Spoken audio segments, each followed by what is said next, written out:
تواصل الجزائر صب مئات الملايير من الدولارات في ميزانية التسلح في ظل إصرارها على الصراع مع المغرب ووضع الحرب الباردة التي تعيشها الدولتان المغاربيتان، حيث تضمن مشروع قانون المالية الخاص بسنة 2023 رفع نفقات الأسلحة والجيش إلى مستويات قياسية بلغت 3 تريليونات دينار، أي أزيد من 22 مليار دولار، في حين كانت قد وصلت العام الماضي إلى 9.7 مليار دولار. وانتقلت الميزانية الخاصة بالدفاع الوطني من تريليون و300 مليون دينار إلى 3 تريليونات دينار، وهي أرقام فلكية بالنظر للانهيار الكبير الذي تعيشه العملة الجزائرية،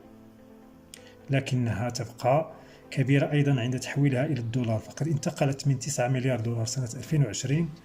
إلى 9.7 مليار دولار سنة 2021، ثم إلى 22 مليار دولار دفعة واحدة هذا العام، وهي المرة الأولى التي تصل فيها ميزانية التسلح إلى هذا المستوى القياسي. واستفادت وزارة الدفاع الجزائرية بشكل واضح من الطلب المتزايد على النفط والغاز نتيجة انحصار جائحة كوفيد من جهة والحرب الروسية الأوكرانية من جهة أخرى، حيث خصص لمجال الدفاع الوطني وحده من ضمن إجمالي هذه الميزانية تريليون و200 مليار دينار، أي ما يوازي 8.5 مليار دولار، وذهب مبلغ مماثل للإدارة العامة. أما اللوجستيك والدعم المتعدد الأشكال فقد نال ما يوازي 5 مليار دولار.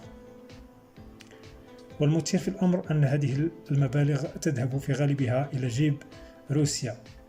بالنظر إلى أنها المزود الرئيسي للجزائر بالأسلحة. ففي سنة 2021 وحدها نالت موسكو 7 مليار دولار من إجمالي ميزانية الدفاع البالغة 9.7 مليار دولار، وهو الأمر الذي دفع 27 عضوا في الكونغرس الأمريكي لتوقيع رسالة موجهة إلى وزير الخارجية أنتوني بلينكن يطالبونه فيها بمعاقبة الجزائر بموجب قانون كاتسا،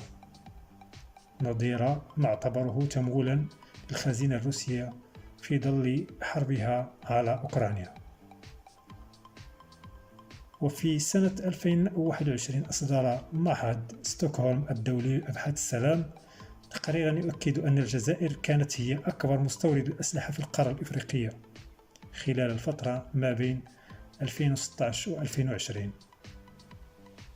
بما مجموعه 4.3% من إجمالي واردات الأسلحة العالمية، متفوقة بشكل كبير على المغرب وأنغولا اللذان استحوذا على 0.9 و 0.5% من الصادرات تواليا. وتقتني الجزائر أكثر من ثلثي أسلحتها من روسيا. وسبق لرئيس الأركان الجيش الجزائري السعيد شنقريحة أن سافر إلى موسكو لتقديم الضمانات المالية اللازمة بالعملة الصعبة لإتمام تلك الصفقات في ظل